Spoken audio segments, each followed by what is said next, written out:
Bonjour YouTube, comment ça va? Ben moi ça va super, pourquoi? Parce qu'aujourd'hui on va parler d'un produit dont on n'a jamais évoqué le nom une seule fois sur la chaîne YouTube, il s'agit de BlackBerry. Et oui, BlackBerry n'est pas mort et ça c'est dingue. Pourquoi on en parle? Parce que j'ai envie. Parce que j'ai envie, mais je pense qu'ici c'est pas le bon endroit pour en parler. Je pense qu'on peut être dans un endroit beaucoup plus spécial et stylé pour discuter de cette marque. Alors ce que je te propose, c'est qu'on prenne nos clics et nos claques et qu'on parte de là. C'est chaud, moi je suis bouillant, c'est parti.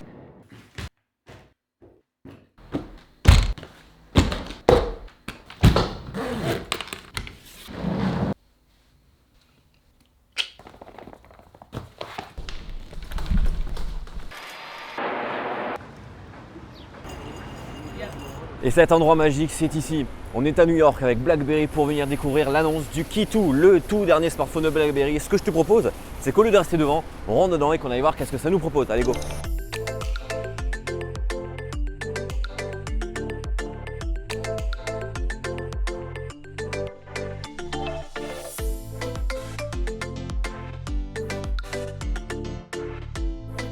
Par contre les gars, ici il y a beaucoup trop de monde, du coup ce que je te propose c'est qu'on parte d'ici et qu'on aille prendre en main ce petit BlackBerry autre part.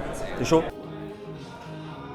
BlackBerry, pour ceux qui ne le sauraient pas, ça a été lancé en 1999. Il y a eu tous les téléphones qui sont arrivés petit à petit, les BlackBerry Curve, Bold, Touch et j'en passe et des meilleurs. Et ça c'était un peu les principaux téléphones de chez BlackBerry jusqu'à ce que BlackBerry décide d'arrêter entre guillemets la production de ces téléphones classiques au détriment directement de faire des nouveaux téléphones qui ne roulent plus sous BlackBerry OS mais qui roulent sous Android. Et la réponse à ça c'est quoi? C'est le BlackBerry Key2. C'est un téléphone qui change complètement de ce que l'on peut avoir et de ce que l'on peut s'attendre aujourd'hui en 2018, à savoir qu'on a certes un écran tactile de 4,5 pouces, mais sous cet écran tactile, on retrouve quoi donc? La marque de fabrique de BlackBerry, à savoir un clavier physique. Et ça, c'est dingue d'avoir en 2018 un téléphone avec un clavier physique. De mon côté, je n'ai jamais eu un téléphone avec un clavier physique. Du coup, je ne sais pas comment ça s'utilise entre guillemets, puisque je suis de la nouvelle génération. Et ce qui est bien, c'est qu'avec ce petit clavier qui est disponible sur ce BlackBerry Key2, je vais enfin essayer de tester et de voir si en 2018, après plus de 10 ans passés sur un écran tactile, je peux réussir à utiliser un clavier physique. Outre ce fameux clavier physique, on va voir quelques caractéristiques techniques très cool sur ce BlackBerry Key2, comme par exemple,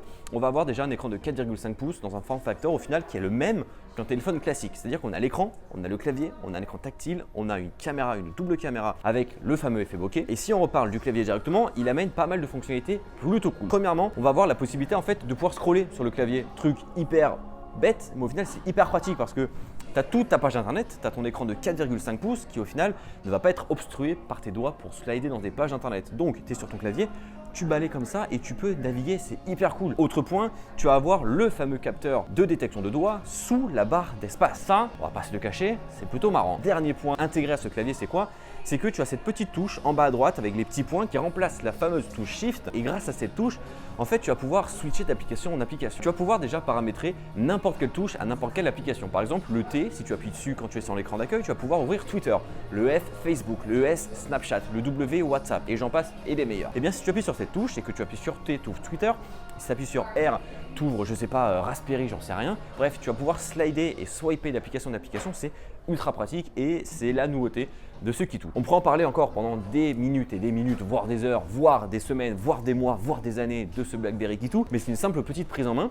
Il embarque bien entendu toute la sécurité qu'on peut avoir chez BlackBerry, à savoir par exemple si tu ouvres une application qui n'a aucun lien par exemple avec le micro, eh bien BlackBerry va te dire attention, cette application veut utiliser ton micro, est-ce que tu veux l'utiliser ou pas, est-ce que tu veux l'accepter ou pas? BlackBerry revient sur le devant de la scène cette année avec son petit Key2.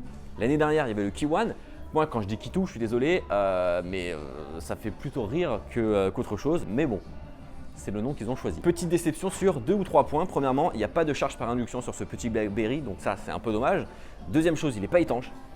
Bon, voilà. Et troisième point, en façade avant, en fait, on n'a pas de détection de visage, donc on ne pourra pas dévorer son téléphone avec la détection de visage. Et enfin, surtout, on ne va pas pouvoir activer le téléphone via les touches. C'est-à-dire que s'il est éteint, si tu appuies sur toutes les touches, il ne va pas s'allumer. Donc c'est un peu dommage, donc il faudra soit double-cliquer sur l'écran pour l'allumer, soit utiliser le petit bouton qui se trouve sur le côté. Donc c'est un peu dommage, mais c'est des petits trucs comme ça qui pourront très certainement être réglés dans la version d'après. Maintenant, j'ai envie de faire appel à un ami. Du coup, je vais composer le 3615 Père Noël. Allô Quentin, est-ce que tu peux venir s'il te plaît? Là. Ah. Allez, prends place. Bonjour Quentin, ça va ou pas? Bah écoute, ça va Déjà, bien. je viens de voir que tu as mis ta tête en fond d'écran, ça c'est magnifique. Mis à part ça, dis-moi un point négatif, un point positif de ce BlackBerry Key2 que tu as pensé, dont tu as pensé parce que tu es avec moi ici à New York. J'adore parler vite, c'est ton tour. Eh bien écoute, Premier point positif, je trouve que ça change. Moi, j'ai testé du coup le BlackBerry Key One et j'ai beaucoup aimé parce que du coup, on a vraiment une autre expérience, une autre utilisation d'un téléphone qu'on pouvait avoir jusqu'à aujourd'hui, jusqu'en 2018. Et c'est hyper intéressant. Faut s'y habituer, faut prendre genre vraiment 2 semaines, 3 semaines pour passer du clavier virtuel au clavier réel. Faut s'y habituer, mais franchement, j'apprécie beaucoup. En termes de points négatifs, moi je dirais la photo un petit peu. Un petit peu décevant au niveau de la photo parce que. Là pour toi, tu parles du Key One, parce que tu avais testé le Key One l'année dernière. Ouais, mais même le Key 2, on a testé un petit peu hier soir dans le petit restaurant en mode low light, pas beaucoup de luminosité. Donc il est bien, franchement, l'appareil photo il est convenable si on veut l'utiliser pendant la journée pour faire des petites prises de vue comme ça. Mais c'est vrai que pour l'exploiter sur les réseaux sociaux comme on peut avoir l'habitude sur Instagram, etc. Et ben on aurait aimé avoir une qualité un petit peu meilleure, mais ça viendra avec le Key3. De toute façon, Key3, ça c'est très beau. Il y a fort moyen qu'on le teste sur la chaîne YouTube, ce petit Key2. Du coup, on testera ça bien en détail. Il y a fort moyen également que monsieur à ma gauche, ici, mais à la droite pour toi, à la droite du père, c'est magnifique, le teste également sur sa chaîne YouTube. Donc tu auras son lien en description. Mais tu n'auras pas son lien, puisqu'en fait il est déjà, puisque le montage fait que le lien est déjà en description. C'est oufissime. Merci Quentin. Mais de rien. On continue. Ah, qu'est-ce qu'il est beau, qu'est-ce qu'il est souple. Et oui, on continue ici, c'est dingue la folie du montage. Je suis choqué et parfois même déçu. Non, plus sérieusement, c'était bien sympathique ce petit aller-retour à New York pour découvrir ce fameux BlackBerry Key 2. Et ce que j'aime encore plus, c'est que là, c'est le petit moment un peu backstage, c'est que grâce à mon petit forfait SFR, à chaque fois que j'arrive aux États-Unis, j'ai même pas besoin de me soucier d'avoir internet. C'est-à-dire que grâce à ça, j'ai 100 gigas. Grâce à ça, je peux vous uploader des vidéos depuis là-bas, ce que j'ai fait. Je peux vous partager tout ça sur mes réseaux sociaux. D'ailleurs, j'en ai fait quelques photos sur Instagram. Allez-y, ça ne casse pas 3 pattes à un canard. Et ça fait toujours plaisir que vous me suiviez sur YouTube, mais également sur Instagram. Et grâce à ça, surtout, je suis devenu là-bas le hotspot Wi-Fi de tous les Français qui étaient là-bas. Il n'y avait pas de forfait, qui ne voulaient pas en acheter et qui avaient besoin d'une connexion internet. Ça, c'est beau. Mais pour revenir à BlackBerry, le Key 2, c'est donc le successeur du Key One. On a vu tout ce que ça donnait. Franchement, moi, j'aime beaucoup. J'aime beaucoup parce que ça change enfin de la concurrence. Ça change de tout ce que les marques font qui sont pareils, des encoches, des manteaux en bas, le même design de partout. Ça fait plaisir. J'ai qu'une envie, c'est de tester en conditions ultra réelles pour voir si au final on arrive en 2018 avec un vrai clavier à réutiliser ce qu'on pouvait utiliser à l'époque, sachant que je n'ai jamais utilisé un clavier de ma vie sur un smartphone. Sur un téléphone, je rectifie. Ça sort, on l'a vu, au mois de juillet, donc on a le temps d'ici là d'en reparler. Mais toi, dis-moi en commentaire, qu'est-ce que tu penses de BlackBerry? Est-ce que tu imagines que BlackBerry peut revenir un peu sur le marché? Est-ce que pour toi c'est trop tard? Est-ce que pour toi ça peut trouver sa place? Dis-moi ton avis en commentaire, on en discutera et on essaiera de débattre de tout ça. Gros pouce bleu dans la barre des pouces bleus si tu as apprécié la vidéo. Et comme d'habitude, on se retrouve très bientôt. Allez, bye bye.